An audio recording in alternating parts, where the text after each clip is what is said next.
through. Some huge chunk of text went through there. Attention all attendees, a formal decision. All right. Okay, all right. Okay, well, there you go, guys. I'll read that. Paul, what's behind you? You got two giant... Well, I've got this. I looked up Stasis Leak, guys, and would you believe it turns out that there is a piece of audio equipment made by a company called Frequency Central, which is called Stasis Leak. And in the review, one of the reviews, if you Googled Stasis Leak, you get a review written by a man called Ian Rad, who speculates that it was probably called Stasis Leak in homage to Red Dwarf, a show which he hasn't seen and knows nothing about, but he did his homework and he went and checked it out, and he found it was a comedy full of canned laughter about a man called Rimmer who was descended from a cat. So he grasped it completely. Did his homework. He absolutely got that right then. He obviously watched the first Norman bit and didn't understand even that and gave up. So Ian, get your facts right. But I thought in homage, this is a Frequency Central modulator of some kind. Lovely. Called Stasis Leak. Okay, and we have a special guest. I think we've announced him already, but here he is, our one and only Captain McDonald. He's joining us now. Here he comes. Hey, hi, Mac. Shush, what? Mac! I know I promised to brief him on national security. I also told him I got a Red Dwarf thing. Mac, you got a Red Dwarf? You fucking listen, Mac! Be quiet, I can't even hear. What? Mac! Tell him what? Mac, no. Where are you? I'm here. What, would you please pay attention? I'm trying to sort something out before I can do this, okay? 2 o'clock, Mac. You're late Wait. No, what? You tell him he's a poo-poo head. Oh, God. Mac, I've had enough. I've had this with the dial tones all my life, baby. What happened was I adopted this 8-year-old boy, right? A Norwegian kid. And frankly, he's not pulling his weight. Well, do you want some cake? Anyway, sorry. What's going on? Hey, what's going? Time's money. Okay? Good to see you, Mac. Good to see you. Hey, good to see you, Paul. Welcome. Okay, just a bit of housekeeping first. There may be kissing, particularly from Ed. I thought you said kissing. We can do nothing about that. Hello from Tasmania going through there for you. Hello from Tasmania. Hi, Hi, Tazzy. Hey, Taz. I'll behave-ish. And last week we didn't have Charles Organs, very cleverly, because he's otherwise occupied. And so we've done all these out of order, and I'm sorry about that, but we're going to get through them all anyway. And I just wanted to say there was a big blurb at the top there. Here, this is an oasis here. We do not do politics. This is a calm place away from the madness where we just have fun and take the piss out of it. That's all we're here for. It's mainly about taking the piss out of it. We're all together. We're all enjoying it just the same. And so don't be taking on other people in the chat, because we're not going to be headmistressly about it and ban anyone. But although you do make a very good. I've seen you in costume, Rob, and you do make a very good headmistress. Well, you said you swore. We have a picture. And just one last one is a very happy birthday to Adam Gravett, who's a great friend of the show. Oh yeah, happy birthday, Adam. Happy birthday. Rob Mac, Grant are you is the okay, or where trillion. are Thank you? you, Nick. People are saying, "Are you okay?" and where are you? Yeah, I'm fine. I'm in my bedroom in London. There you go. So today we do Stasis Leak.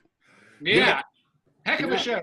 Ladies and gentlemen, if you thought that Me Squared was a split screen special, this one is a split screen hell. I mean, what have you got? 3 splits or 6? I can't work it out, Ed. At the end, there was 7 splits. 7 splits. But it's also the ones in the hotel room. We'll talk through them when we get to them, but they were kind of complicated. Because I watching it, I didn't remember that stuff, and I haven't seen this in 30 years, this show, and I was very pleasantly surprised. But I think I've got a feeling we might have done that just to punish Ed over Me Squared. Well, he did. He was getting struck. I do remember reading the script. You get to that end bit, and I went, "Hey, yeah." They have to find the limit. They have to push you to the point when you say, actually, no, no. And then they know they've hit the limit. I've only said that once, but... Okay, so this show's an absolute treat. I'm really looking forward to chatting it over with you all. I'm going to go and press my starter. Okay, I'll give Paul 2 seconds. He disappears. He's kind of Twilight Zone-y these days, isn't he? Okay, guys. Background. And it's 3, 2, 1. I'm not saying I got actually 2 wrong there with my fingers. Genius. That's not easy to do. Yeah, it's not. No, I haven't seen this show in 3 decades, and like I say, I was very pleasantly surprised. We always put the 4th show out, the worst show out 4th. The ones we thought. No, not the worst. The least good. The least good. So I wasn't looking forward to it. But if this was the least good, we had a pretty good standard. I had really loved it. Where are we up to? Yesterday. We are just coming to the end of the opening titles. Are you on a title? Which Come up yet. we are literally 41 seconds, 42, 43. You know how time works, Ed. I'm not. Model's pulling away, Ed, and the back burner on the model. Wow, Seb thinks it's the funniest episode of Red Dwarf. Well, Yeah, mate. Hey. Wow, and that's an opinion I value. Captain Paxo. The amount of debate, Molly's saying, Yeah. from crew members, because this is, and I wanted to ask you, Rob, because in that end scene, I know we're jumping ahead, but you've got storylines which are from future episodes that you haven't written yet. I mean, how do you do that? You just take a punt and hope it works. Yeah, and in fairness, that never happened anyway. I mean, we haven't seen Oh, you don't know that? Oh, so we don't. No. So these are all things that might happen in future episodes, but never in fact did possibly. Exactly. In fact, it's yet to happen. Yeah, I understand. I love that happens joke. when it happens to be happened at the happening moment. Yeah. I love that opening joke by Norman. Isn't that where Claire Grogan comes in with her? Well, it's supposed to be Claire Grogan, but it really isn't. With her hat slouched down over her Oh, you eyes, spoiling everything. cuddled. Don't tell them all the secrets. Yeah. So Matt, we're watching you now, tastefully in black and white. Oh, right. Because it's a flashback. I'm Because dealing it's with a the boy. flashback, so do it in black and That's how white. we signify flashback. Mike asked me. Given it was shot in grey in the first place, Ed, I'm not sure why you bothered. Yeah, you're absolutely right. We really had to work hard to make this look different.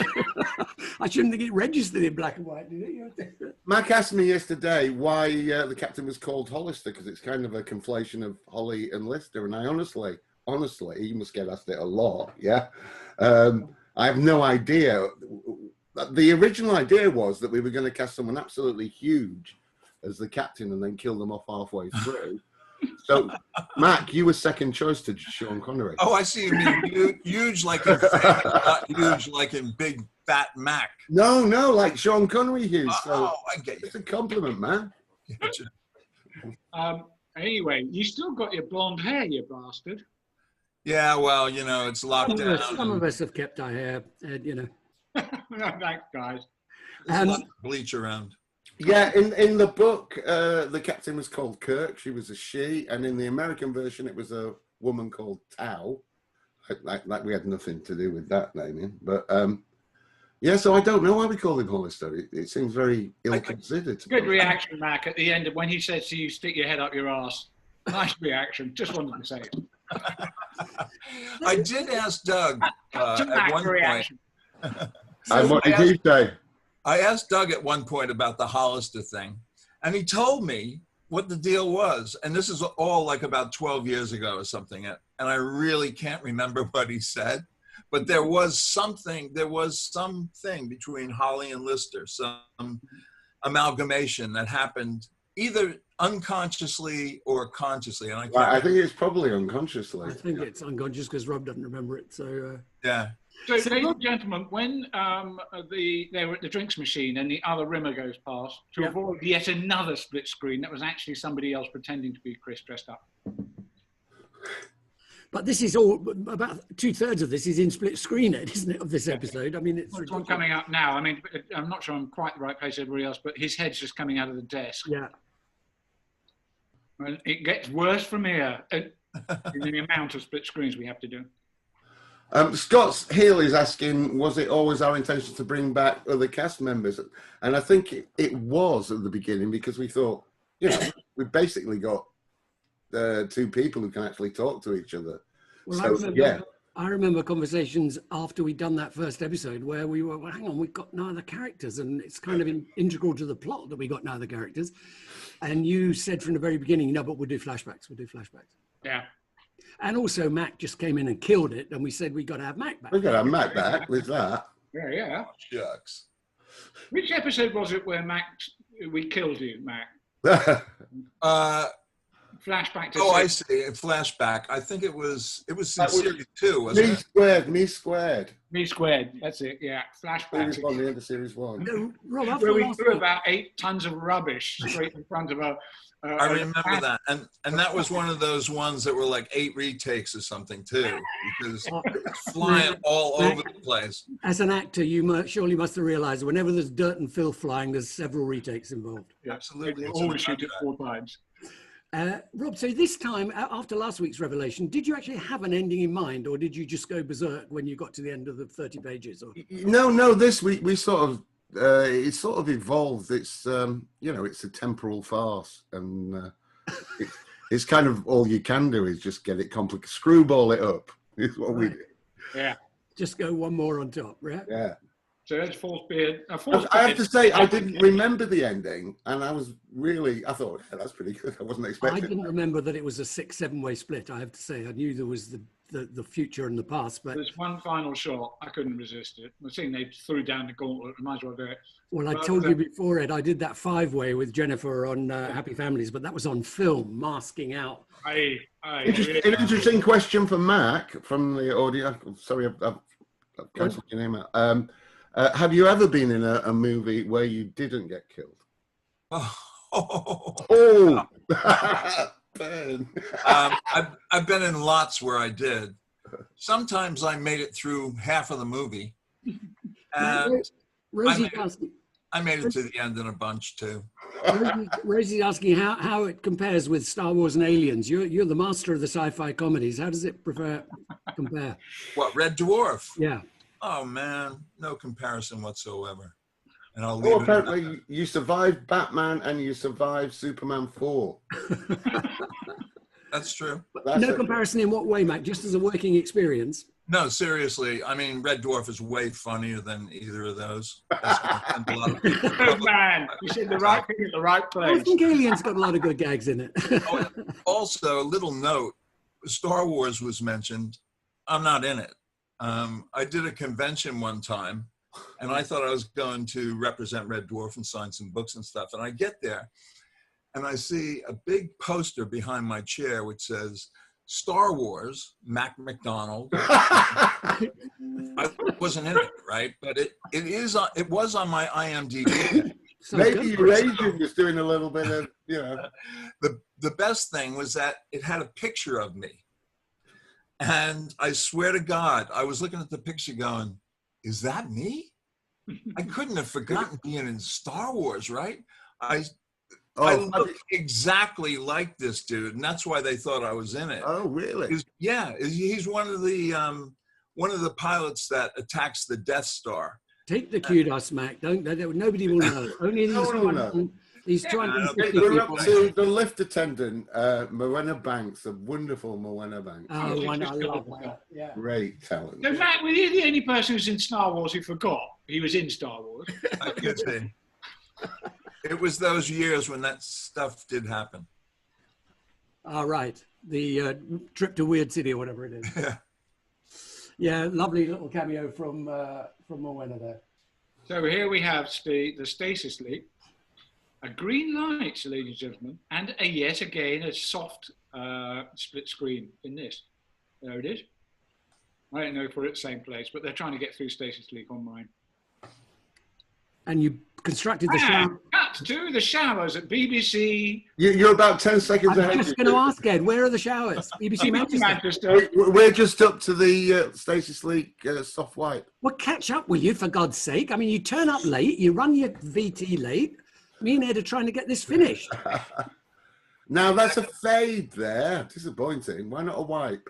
Because I couldn't wipe him through the tiles of the. It just wasn't space to be able to do a wipe. You see how tight it is. You need. Yeah, I mean, there's no room. There is no room. So it was impossible. I had to go with a fade. Nick Hopkins Paul is asking, according to the cast commentary, you had your doubts about this episode. I think I had my doubts just in the complexity of it. You know, we said earlier, I intervened in one earlier episode to ask you to take out some of the split screens because I just didn't think we'd get them. And then Ed did such a brilliant job.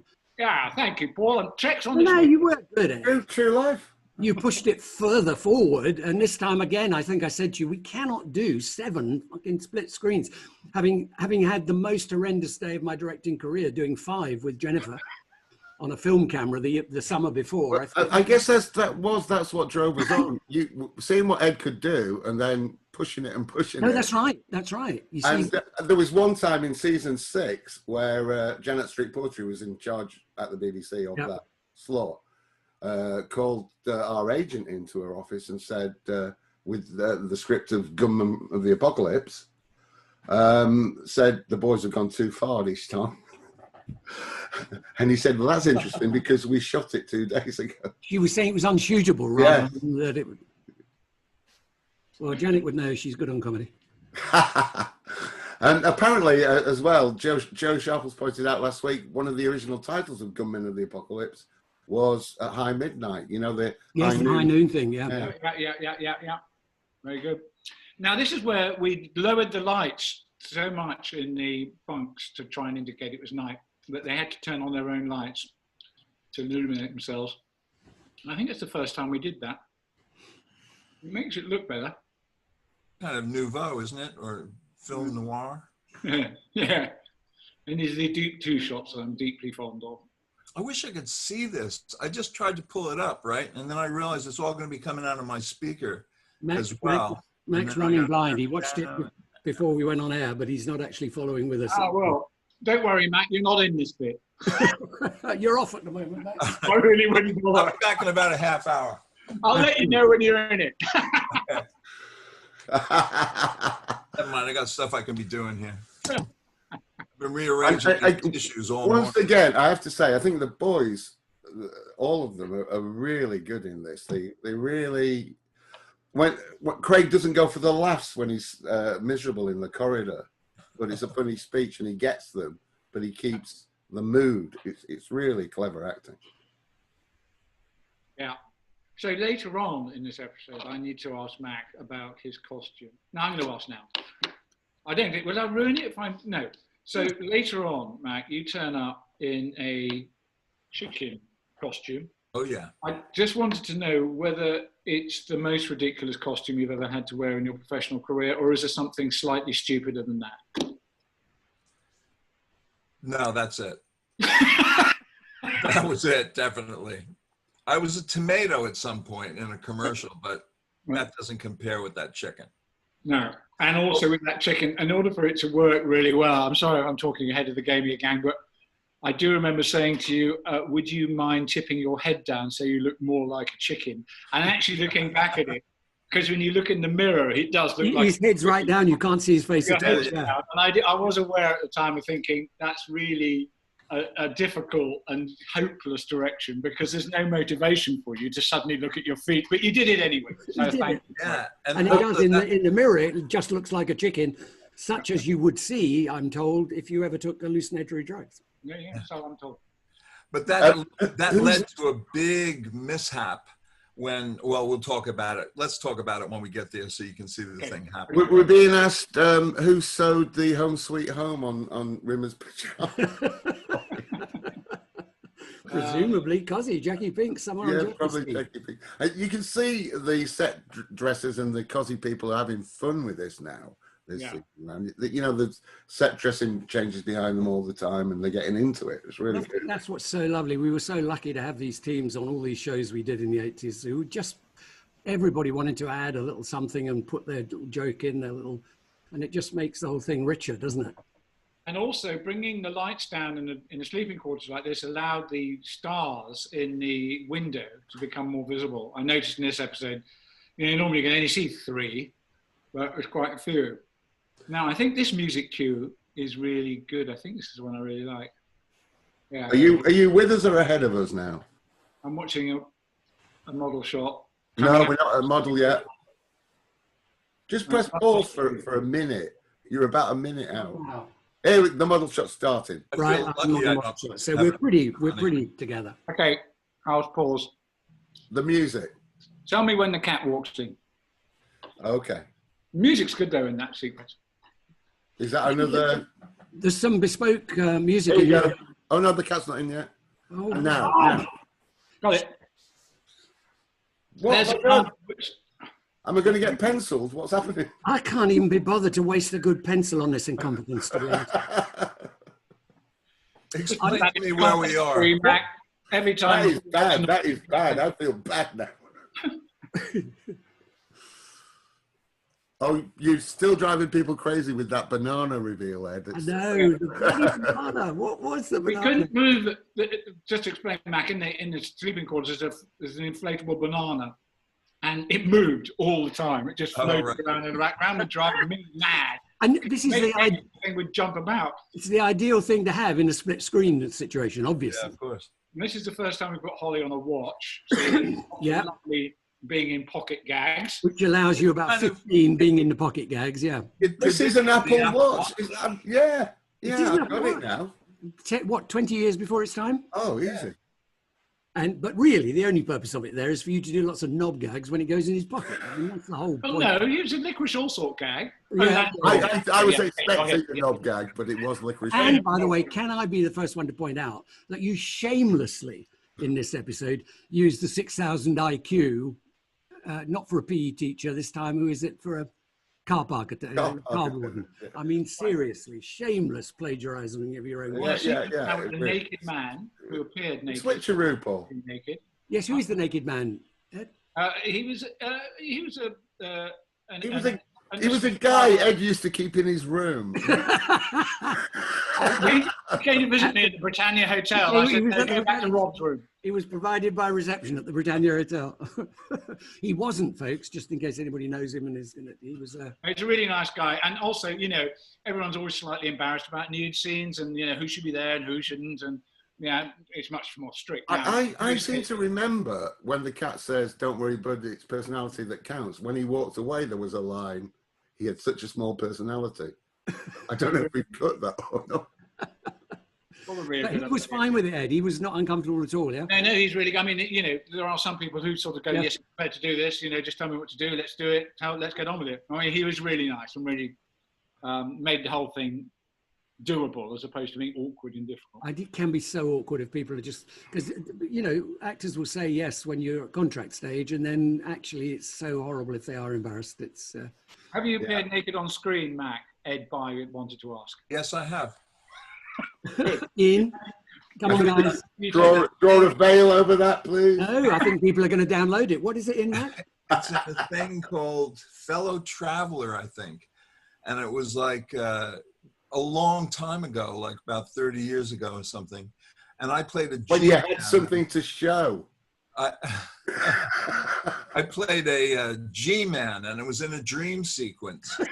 And in this sequence, I was in this woman's attic. Wait, Apple wants to include load some software into my thing. Go away. Yeah, I'm in this woman's attic, and she has this kind of little dream sequence where she's bending over a trunk, and I'm bending over her, and I'm approaching her from the rear. I'm trying to do this very tastefully. You're not succeeding. So they did actually clear the studio, except for the essential crew and all that stuff. And we just kind of went for it. I mean, she was fully clothed, and I was, you know, I had protection over my essential. I had protection. Did you have a merkin? Oh no, that girls only wear merkins. No. Men wear merkins. No, men wear merkins. Alex, I think we decided that he's asexual. I think Who, me? We discussed sexuality in the past, and I think he's probably. Yeah, and the question earlier is that Peterson is also Father Brown. The answer is it is. Yeah, I've worked quite a lot with Mark in my career, I think. Bob, did you choose him to read the audiobook? Yeah, Was absolutely. that your call? Yeah. And he was in Harry Potter. He's a good Oh, actor. he's a great actor, yeah. I love Father Brown. I've seen them all. He's very good in this. It's a very Stranger, very yes. good Yeah. Good in this, good in the Fast Show. He's been good in everything. Yeah. So Chris handles this hallucination business. I know. I love that line. In 3 million years, you'll be dead. I love that. Right. So Mac, you've just walked into really? dressed up as a chicken. You put your hair yeah. as directed. We had a massive laugh. A massive laugh, I have to say. There's no particular reason for your head to be down, but it's worked terribly well in reflection. He hasn't, unfortunately, Rimmer just hasn't thought through. He's made this huge transition, but he hasn't thought he hasn't decided what he's going to do when he gets there to make it work. I mean, at least Lister knows what he's going to say to Kajansky, but Rimmer really hasn't thought it through. So anyway, he's now under the impression that you are a hallucination. He's calling you Captain Baxter. Oh, yeah. Actually, that's a pretty scary costume. Just looking at the eyeballs on that thing. Yeah. I think the waddles are the scary bit. Unfriendly. It's And nice, yeah. you just been needing the balls? Just yeah. Did you notice a little blip in the tape at that point? Just when he knees me in the gonads, there's a little kind of, and I was just wondering if that was like done as an edit, just a little edit for decency's sake, because you do see him slam me right in the nuts. So yeah, it's a little tightened. We might have done it for decency. We might have done it to pace it up. It'd be one of the two. okay. People are asking, in future shows that I did, and I should have done it on this one, I would have put the sound of 2 melons being cracked by a cricket. I was interested. Didn't do that until we got to bottom. We used to have melons in the dubbing suite, didn't we? We had a tray of melons. And rather unfairly on you, I thought, Mac, that he paints all over the front of your costume and then picks up the rest of the bucket, which clearly has only about an inch of stuff in it. But then when we cut to your face, 1/2 gallon of green goo. Well, I think we did like 3 takes of it. Literally, we did, because we were going, don't mess this up. Now we're checking in at the Holiday Inn. And the first one, like I said, when you said put your head down so we see the chicken head, I think that he went up into my face and I got all up my nose and in my mouth, and I couldn't talk after that. We had to do another take, but luckily it didn't get all over the actual body of the chicken. Never do more than one take of that kind of stuff. We're in the Midland Hotel lobby now, Ed, aren't we? This is the actual Midland Hotel. And the suitcase was Tony Hawk. Yes, it was. And we didn't realise, but of course, there's a big thing in Terry Pratchett's stuff about intelligent luggage, and we just didn't know. We didn't rip it off. Intelligent luggage. Well, I thought that came from, because I did a show with Noel Edmonds, and we had a remote control suitcase that went up and talked to people, and we shot it with hidden cameras, and it was really, really funny. And 2 kids took the suitcase home to give it chips. And I sort of half remembered that when thinking about things to add into what would happen in the in the hotel. So Ed, all this sequence, the room and the corridor and the lobby and everything, is the Midland Hotel in Manchester, right? Absolutely, yeah. Which we at that time we didn't stay in because it was too expensive. We stayed in the slightly more downmarket Britannia Hotel. Britannia Hotel, correct. Where you had various excitements, didn't you? Various things happened to me at the Britannia Hotel. Lots of people started knocking on the door quite late at night, and then I'd open it and there'd be some strange girl there going, "Excuse me, sir, would you like some company?" And I would go, "No, thank you. Very sweet of you." This only happened to Ed. It's just down there, 4 down. This only happened, folks, to Ed. I mean, there were 20 of us staying in the hotel. So obviously Ed's the big draw for... Well, Ed's always been the sex bomb, which we didn't know at the time. Oh, the sex worker. He attracts the sex worker. My experience the Britannia, folks, is a particularly... which just round the corner from Canal Street. I Lucy's saying, Paul, and I think she's right, you're a little bit jealous. Little what? A little bit jealous? Oh, no, I am, totally. I used to be the good-looking one. Now, bloody Ed Byes pinched it all. Sorry, while I was yakking away about people banging on the door, you just missed a sequence with Craig, which I just wanted to say, I thought he performed it really, really well. And it was one take. I took some shots of Danny to cut into it if we needed to go to different takes, but he more or less nailed it in one go. I thought he did well. So I just want to give him the spot of credit there. And the other thing that happened to me at the Britannia Hotel is that the ceiling fell on me one night. And I get a Britannia. Right. Because when I was trying to go to sleep the nights before the first night, I hear some heavy breathing, let's put it like, oh, and I think, oh my God, will they please? You were next to Ed's room, obviously. I got to get up early tomorrow morning. And then I realized that the sound wasn't coming from the room next to me. So I went to the door, opened it up, and in the corridor across from me, this guy had a lady of the night against the wall, and she's looking at me over his shoulder. And I said, oh, come on, can you guys please go to your room? And she said, we don't have a room, love. And I said, first of all, it's the worst Mancunian accent I've ever heard. Can you please let me go back to sleep? It was, we did after, I can't remember which series, but we did eventually move to the Midland. Yeah, It really got unworkable at the Britannia. I think it came off Mac's recommendation that we move. Listen, we'll tell you a story about the Midland at the end, because let's not interrupt the show, but we did have a very magic moment in the Midland. Yeah.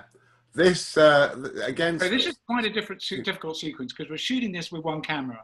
So you have to decide which side of the split in the wide shot you're going to do first. You do that first, because there's a costume and everything like that. And then you do the second side of the split.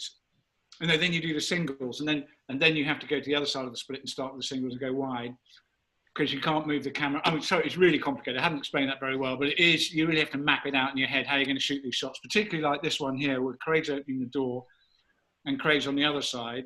Danny, you can see, is just trying to avoid the split, but doing very well. Did, where Craig is suddenly, where the boys are bearded and moustached and so on, I presume they were makeup, they were stick-ons. Absolutely, yeah. Yeah, So Craig Very couldn't good, do a really thing. good makeup. They look excellent. Well, Especially Craig got a beard overnight. I mean, he's a very butch guy. But they, Postiche from yeah, so you have to postiche, Mike, exactly the correct word, postiche. My wife's a makeup supervisor. and so you have to kind of plan them so that all the beard stuff's done first or not, and all the other, you know. And that, when the door closes, that's where you chase the wipe across the screen so that the edge of the door follows across. Ooh, doing that non-digitally. I'm learning so much. Doing that in the days when it was all analog. Oh, well done, Ed. Well done, Ed. And Ed wouldn't as well. He was hand chasing that wipe as it went across. There's a March 2020 review of the Britannia where somebody complains about being approached by a prostitute. Ah, no change there, guys. If you want to, wasn't me. I do like the way we've tied it in with the opening sequence and having them paint outside. It's a nice little callback, isn't it? Yeah. He's in his spacesuit, knackered, yeah. yes, yeah. So your wife was a Cooney farce in the West End, wasn't it? Yes, it was. Man, it was not good. It ran for years. It ran for years and years and years, yeah. Right. So who was that orderly? Do we know, Ed?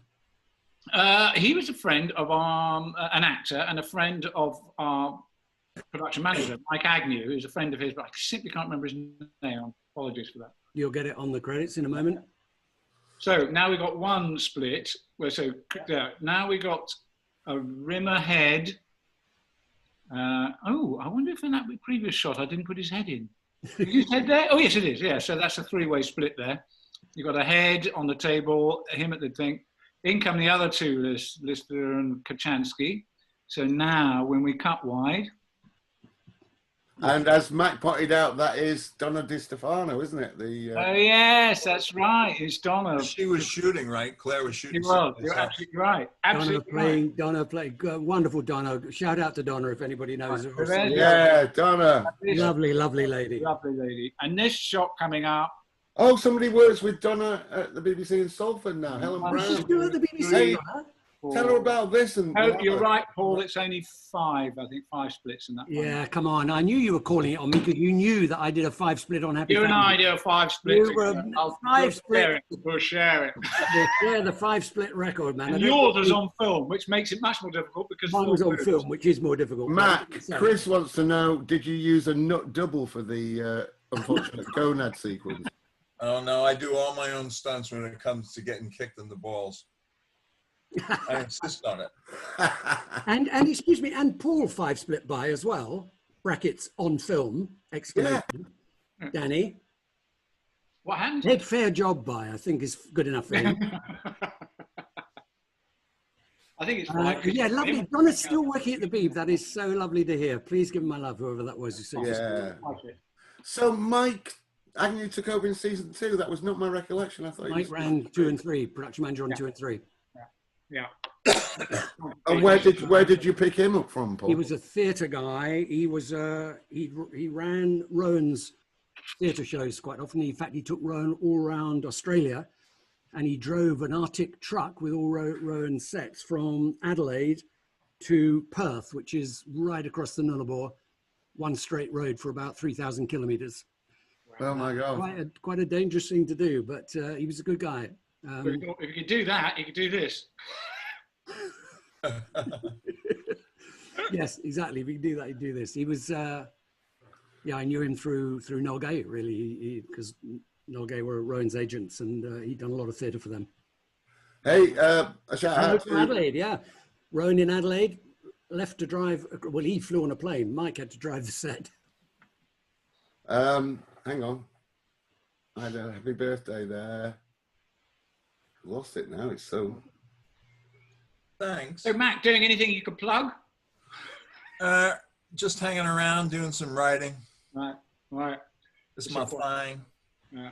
So, guys, just because it was such a wonder magic moment, so we did move to the Midland, which is a smart hotel in a slightly nicer part of Manchester, and it turns out is thought of as one of the best hotels in the north, because we were sitting in the bar one night on the sofas. Certainly, the three of us were there, and looking across the bar, and there on another sofa is Roy Orbison talking to Bruce Springsteen, because Springsteen was playing Leeds that night and he'd been brought across because it was the best place to stay, apparently. And Orbison had just done a gig with the Travelling Wilburys in Manchester, as far as I can remember. And can you imagine, we just sat and looked at these two beyond legends. And Norman was with us, and Norman got up and said, I've got to go over. And we said, Norman, you cannot ask for their autographs. How embarrassing. And he didn't. He just went up to them and said, I just want to say to you two, thank you for everything you've given me so many times in my life. And they just said, hey, it's okay, man. You know, it was a magic moment. All right. Yeah. I've got this. Hilton, just us. I mean, in the middle. What do you think of that lighting? Wasn't it called the Midland Hilton? No, it was the Midland. I think it might be a Crown Plaza now, though. Did you say it? Anyway, it's the one there where the trams go past, the big one on the... And nobody has sex in the corridor there, as far as we know. So, yeah, that was a... happy birthday to my wife, Becky. Happy birthday, Becky! Becky, yeah. That was what I was looking for. I missed it, yeah. Okay. Happy birthday to me for Thursday. Very good. And happy birthday to me. The old G-Mex, next to the tram lines, exactly. It's by the tram lines. When's your birthday yet? It was Friday. Was it? Yeah. Happy birthday, Mac. And on Thursday night, I did an online whiskey tasting course with my son. That sounds What wonderful. I didn't realise was, and this is my advice for the week. On Friday. You were not speakable to on Friday. So my advice to people who are thinking of doing online whiskey tasting things is don't drink the entire bottle. Because you get a tester. You're on your own on the other end of the Zoom, so you just drink the bottle, I presume. He had a tester kit of about 7 bottles, but they're all about that big. But I didn't realise that these whiskies are really, really strong, like 68% proof type thing. Yeah. And then you can go from one to the next, and the guy talks you through them. And of course, by the time you got to the third, you're going, I'm really liking this a lot. To the point where you turn off your microphone so you can't hear you. And then you get through the whole lot, and by the end of it, I was completely drunk with my son. How bad was that? Who could have guessed a whiskey tasting session would turn into drinking? No, it would have turned into something nasty. Who would have thought you get completely smashed off of 7 bottles of whiskey? I come originally from a small... Okay, I've got a thing from Seb mentioned last week. You remember I was talking about Nick Ferry being inspired to start up the fan club from Stasis Lake. There's an interview on G&T, and I'm sending up the link now for anyone who hasn't seen it. There you Thanks, go. Seb. Also, it mentions Maxine Lehman. Do you all remember her? She used to be a really big light in the Red Dwarf community, but she went and got a job. So That name is familiar, but how was she connected? well, she sort of was a big part of the fan club when in Nick's days, really. Thanks for asking, guys. Yeah, Rudy had a fabulous birthday last Monday. It was so nice to see him. And tomorrow he leaves with his mum and dad for France. They're going to France for two years. So that's why it was so important. Oh, we've got Jane Robertson here. This is one that tops yours, Ed. I stayed in the Britannia and someone had thrown up in the room kettle. Oh, God. That'll be Roland Rivron. Oh, man. Listen, that's a fantastic story. There I'm are having people it. who've had a good experience at the Britannia. Can I just say before we get a lawsuit on the people have stayed at the Britannia and had a very good time. Yeah, nobody else seems to be bothered by sex workers. No, only Ed. it just happened to me. Ed gets followed by And sex Matt. workers wherever he goes. He gets Matt. messaged on the street. Yeah, I know. I've been with him. I've been with him, exactly. It's just me and Mac. We attract them. That is the best thing I've ever heard about finding a room kettle full of vomit. Oh, don't please. I was hitchhiking through Ireland. Let's get back to and, the Alderson and I was hitchhiking through Ireland, and I bought some sausages and some cheese and bread. And then I realized that the sausages had to be cooked. So I got back to my little hotel room and I opened up the kettle, put the sausages in, filled it with water, put the thing back on, cooked them beautifully.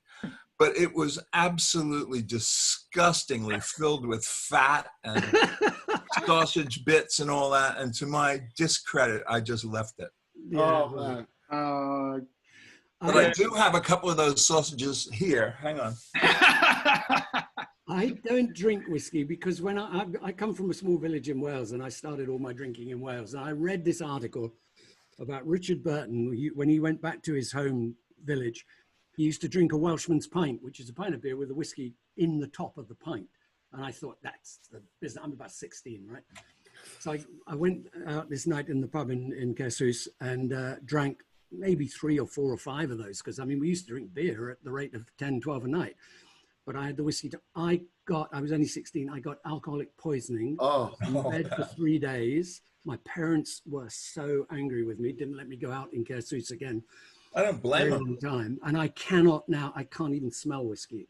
Still 70 years later, I can't, 60 years later, I can't smell whiskey. So at least I don't get this from whiskey. Okay, so Mac and Rob, note, Christmas present, not a nice bottle of scotch. No, not for me. And Matt, you were telling us a story yesterday about Ronnie Golden and Paul from Stomp the Cat, Stomping on the Cat. Don't. Oh, don't. No, I mean, Ronnie Golden, honestly, is the most talented person I have ever worked with. He's also the latest person that I've ever worked with in terms of getting there on time. And we were doing a thing for Paul called Stomping on the Cat. And the series name and the theme song was taken from Ronnie's, what do you call it, eponymous song, Stomping on the Cat. So anyway, we're rehearsing up the first episode, and it's like a Saturday morning and stuff. And we're all to be there at 10. So, you know, Phil Nice and I were there at 9:45, and 10 o'clock arrives. No Tony, no Ronnie, and 10:30 comes, and we're going, "Ooh, this is bad," because like we're going to be rehearsing our song up in like 15 minutes or something, you know. And it was the day before cell phones and mobiles, and so we couldn't call him and stuff. And Paul comes over to us and says, "Where's Ronnie?" And I went, "I don't know. I can't tell you, you know. I mean, he'll be here soon, I guess, but he's him and we're us," and like that. So anyway, Ronnie rolled up about 20 minutes later or something, got the time wrong or whatever. And Paul gave him the great chewing out of all time. But he, after that, and this was like 30 years ago, he has never been late again. Mac, listen, let me tell you, because I get told these stories quite a lot. As That's if. not true, I know, Mac. I get to, let me just say something here, because I think it's important. In the early to mid 60s, we made a little cluster of shows. Rob and Ed were involved, in many of them. We made Young Ones, Red Dwarf, Happy Families, Saturday Live, Girls on Top, Carrots Lib, Three of a Kind. We made all those shows in the space of about 6 years. And all of those shows demanded from the system more than the system was constructed to give you. We were all the time pushing and pushing. And we had fantastic crews who gave so much, like sewing Home Sweet Home onto the pajamas. They did that all the time, and they were very often the same people working across all those shows. So very often at 10 o'clock at night, in those days in the studio, at 10 o'clock, the electricity cuts off. You're done, you're finished. And we used to go week after week, 5 past 10, 10 past, quarter past, because everybody, to do that, every single person in the studio has to agree to give you that bit of extra. And we used to do it always, because we were always pushing the system. And so for me, it's always, look, there's accidents on motorways, there's cancelled planes, there's all those things. But just to be casually late on a fairly consistent level, A, it's disrespectful in the first place. But B, when you're working under that pressure, it just destroys that ethos. How can you stand there at 10 o'clock and ask 100 people to carry on working when they know at 10 o'clock in the morning, they were sitting around on their fannies for a quarter of an hour because somebody was late? So I was always really, really strict about it. And it really pissed me off when people were late. And I said so. Professionalism, you're absolutely. Here's my Rolodex. I think I should take Ronnie's name out now because he's never going to speak to me again. Ronnie was, I love Ronnie, and I love, listen, my funniest memory of Ronnie is him hanging from the ceiling in one of the bedrooms in the Young Ones from a parachute strap, dressed as Buddy Holly, because Buddy Holly didn't die in the crash. He fell through the roof of the Young Ones. And, you know, Ronnie was brilliant at that. He just did a brilliant Buddy Holly, as you know, Mac. He's the best. But, you know, even there, that was the designer had, for that episode, had to build a roof on a room that never had a roof. The lighting designer had to reconstruct all his lights to light there without being able to come in from the top. The prop guy had to find a parachute, 50s parachute. Costume and makeup to make him look like, be there on time, guy. He was that time, by the way. Oh my God. Turn up Leave on him time. alone. Leave him alone.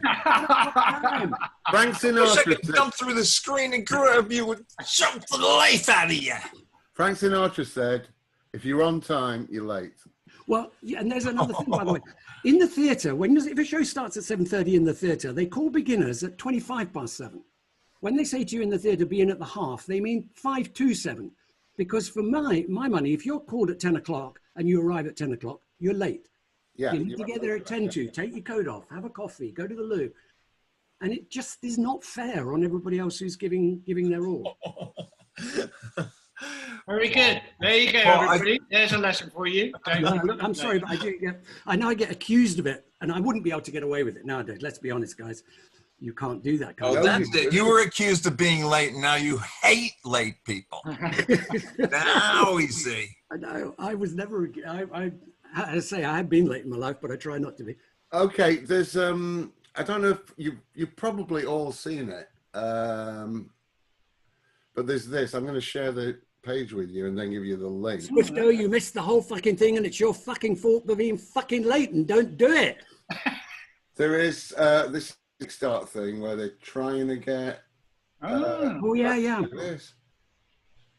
So what do we have to do on this, Rob? Well, I'll send you the link, and if you want to sort of vote for it, or I think you might have to invest. I'm not sure. Anyway, here's the link. I like that. That's nice. I mean, they haven't got the copyright yet. No, but we'll give it. I don't really care. Right. Yeah, quite. Oh, that's big talk. Somebody's making a better one. Who's making a better one? John Watson. There's big talk. I want to see that. Oh, it's free. You just have to register and vote. Eagle Moss. Yeah, Eagle Moss do ships, don't they? We would love to. Yeah, we would be very happy to talk to Lego about getting a model made. Talking of models, we have got a guy who wants to do some modeling, some sculpting, Rob, and we're talking to the fan club guys about maybe trying to find a way to do that. Jez, I think, is the man to talk to. So Jez will try and get that conversation going quite soon, because the idea would be to try it out within the fan club rather than license it. I've actually got some prototypes of guys. They're not painted, and when they're painted, they just look fabulous, but they are great pieces of work. This is Rimmer with his beehive. from. Oh, Show the Mac one. Show the Mac one. Hollis. Oh, you'll be there, buddy, in a chicken suit. So listen, guys, look out for news. Look out for news. We may well try and do a little alpha test run on the fan club if people would be interested in that. So that'll be coming soon. I would just love a set of them, honestly. No, well, just to be clear, we have been a bit confused about which episodes we're doing. We are going to go back to Crichton next week because lovely David Ross, who does enjoy Scotch, by the way. Yes. David is set to go now on his Zoom and phoning me up weekly and saying, am I on next week? So we want to talk to David. We've done it once, but we'd like to do it properly. And also it was the week the Zoom crashed, so half of us weren't in vision. Yeah. And I know in my case that's fine, but without Ed, this podcast without Ed. Honestly, we didn't. What's the point? What are we going to do? He was probably late, Paul. He's probably late somewhere. He's just very gorgeous. Yeah. So gorgeous. He can't walk down Canal Street without being. Someone's just pointed out that rather ironically, we've forgotten. Thanks for the memory. It's Joe or Ian. Yeah. Well, we haven't forgotten it. We are going to do it. Yeah, we will. We've had to do these out of order. We'll complete series 2 before we go on anywhere else, right? Yeah, we definitely will. Yeah. And looking forward. I'm jealous of Rob's talent and Ed's good looks and talent and Mac's vocal abilities and talent. And luckily I'm retired now and I don't have to do it anymore and compare with them. So I'm just... Oh, you're the master. He's the best of us. He's the king. He's the king. You're the best of us, Paul. Yeah, absolutely. Without you, we wouldn't actually be here. Well, no, that is true, but I don't like to think okay, guys, are we done? Okay, I think so. Any last minutes? Any last minute requests? So thanks to all the web team and our wonderful fan club people. Oh, just a wee chat before we go about lockdown theatre. There will be another one. And there are very interesting developments we hope to be able to announce next week for a sort of an extension of it, which is very interesting, fingers crossed. So we'll let you know. You'll be the first to hear about it. And we'll be doing another one, but next week, David Ross, Crichton, be there or be a parallelogram. Rosie, you and others have asked several times in the last couple of weeks, how about bringing fans up to actually appear on this? And we have thought about it and we've talked to various people about it. I think this is a different kind of forum. I think this is about us bantering amongst ourselves. That's not to say that we can't find a different way to interact, and we're thinking about it and we're talking to the fan club about it. But I think probably for this show, the general feeling is that this format is probably the way it is. There's lots of fan club forums and so on. Yeah. But we can interact with that. We'll have a think about it. Listen, before we go bye-byes, could I just say, just quickly, without being cheesy, thanks to all the fans of Red Dwarf, because they are the best fans, quite honestly, in the world. It's true. And they're lovely people to a person, and they're beautiful. And I love you all. And we hope to see you at DJ, the next one, 21, whenever it comes around. Oh, yeah, we'll see you, hopefully. Yeah, that'll be great. Paul, somebody's very kindly sent good wishes to your family who are moving to France. And hope thank you so much. Yeah, it's a bit of, when they planned all this, it was a great big adventure. They're going to Annecy up in the mountains by the lake, you know, how lovely. Suddenly they have to leave without being able to say goodbye properly to any of their friends or family. We can't go over, we were going to go over the next weekend, you know. So it's a bit tough, but I'm prepared to quarantine for 14 days if I have to go and see it. Yeah, whatever it takes, yeah. We may be doing one from France in the near future. Ed, do you have any advice for us? I don't have this, but I will have some next week. More art next week. Oh, I loved your art. I don't have it downloaded on this computer, so I'll do an art session next week. I was just going to say, this is really for Ed, not for the rest of you, but I have installed a light system here. Oh my God! And I think that might take the red edge off you. Well, it makes you look very ghoulish and spooky. So what I don't type want to of red. light is that? Is it a green light? Oh, no. That makes you more red. Yeah. I'm trying to look like Ed. You're blending into the wall now. It's a Philips Hue sort of thing. So. Is it one of those old torches where you can change the colour of the lens on it? Yeah, that's what it is. And I've got a double of. Oh my God! If you could bring the blinds down. The opening titles of Doctor Who. Hale and Pace did a whole sketch using You're that. going up a lift. Hale and Pace won the Golden Rose of Montreux, and it was largely down to a fantastic sketch they did, totally underlit by torches. Brilliant. That's a cool machine, Mac. I Wall want machine, but you need Isn't total it? darkness, Mac. the climbing up with the wall machine. Get It's everybody fabulous. dark. Okay, guys. Rob. Lovely to see you all. Lovely to see you all. You Just Missed to you. say thank you, Mac, so much. And every time you appeared on the shows, it's always been brilliant. You've been brilliant. Thank Oh, you so thanks, much for man. being with Thank us. you. And Thanks. Yeah, Great to thanks, see you man. guys. Come back next time, Mac. Yeah, lovely Love to to see do you. that. See you at the next DJ, we hope. Right on, bro. Have a great day, everyone. See ya. Guys. Bye. Bye. bye.